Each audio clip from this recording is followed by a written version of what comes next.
నా నమస్కారం. అందరికీ ఉగాది నూతన సంవత్సర ఉగాది శుభాకాంక్షలు.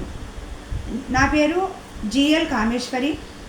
నేను మన హైందవ వివాహ పద్ధతి మీద కొన్ని వీడియోస్ చేయదలుచుకున్నాను. అందరూ నన్ను ఈ చిన్ని ప్రయత్నాన్ని ఆశీర్వదించి ఆలోచిస్తారని మీ ముందుకు వచ్చాను. జానక్యాః కమలాంజలి పుటేయాః అనేటటువంటి ఒక పవిత్ర మంత్రాన్ని మనం చదివినప్పుడు వివాహ శుభలేఖలో చాలా ఆనందిస్తాం. ఎవరైనా సరే వివాహ శుభలేఖ అందుకున్నప్పుడు చాలా సంతోషపడతాం వివాహానికి వెళ్ళడానికి. ఎందుకంటే వివాహం మన హైందవ సంస్కృతిలో కుటుంబ వ్యవస్థకి ఒక పునాది వంటిది. వివాహాన్ని చాలా రకాలుగా మనం జరుపుకోవచ్చు. ఆర్య సమాజ్ వారు కానీ వైదిక పద్ధతి ద్వారా, హైందవ పద్ధతి ద్వారా, ఏ మతమైనా ఏ కులమైనా వివాహం అనేది ఒక పవిత్రమైనటువంటి కార్యక్రమం.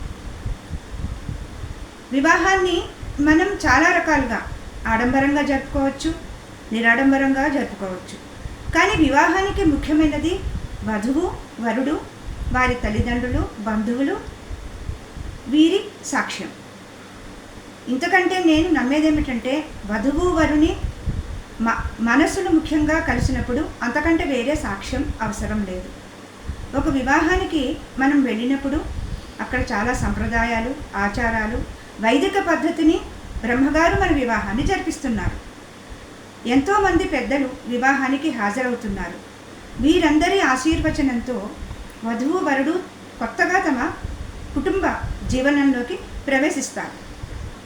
నాకు ఉన్నటువంటి ఒక సందేహం ఏమిటంటే, ఇంతమందిని వధువు తండ్రి మనని ఆహ్వానించి ఎంతో ఖర్చుతో మననందరినీ ఆహ్వానించినందుకు మనమందరం వధువు వరుని వివాహం చాలా కాలాల పాటు ఉండాలని, పదిలంగా ఉండాలని ఆశీర్వదించడానికి మనం వివాహానికి హాజరవుతాం.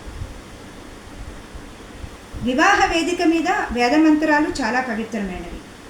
మన హైందవ ధర్మంలో వరుడు విష్ణుమూర్తితో సమానం, వధువు లక్ష్మీదేవితో సమానం. అటువంటి వేదిక మీద మనం ఆ నూతన దంపతుల్ని పాదరక్షలతో ఆశీర్వదిస్తున్నాం. ఇది ఎంతవరకు సమంజసం? వారు కొత్తగా తమ జీవితంలోకి అడుగు పెడుతున్నారు. తరువాత నాకు ఇంకొక సందేహం ఏమిటంటే, వివాహానికి ఇంత పెద్ద ఎత్తున వీడియోగ్రఫీ అవసరం లేదు. ముఖ్యంగా వధువు వరుడు తమ మనసులు కలిసినప్పుడు వేదమంత్రాలను అర్థం చేసుకుని, అవగాహన చేసుకున్నప్పుడు వారి వివాహం ఎన్నడూ కూడా విడాకుల వరకు వెళ్ళదు. మనం ఆ అవకాశాన్ని వారికి ఇవ్వడం లేదు. నేను వీడియోగ్రఫీకి వ్యతిరేకం కాదు, కానీ వీడియో షూట్, ఫోటో షూట్ తర్వాత మనం తీసుకోవచ్చును.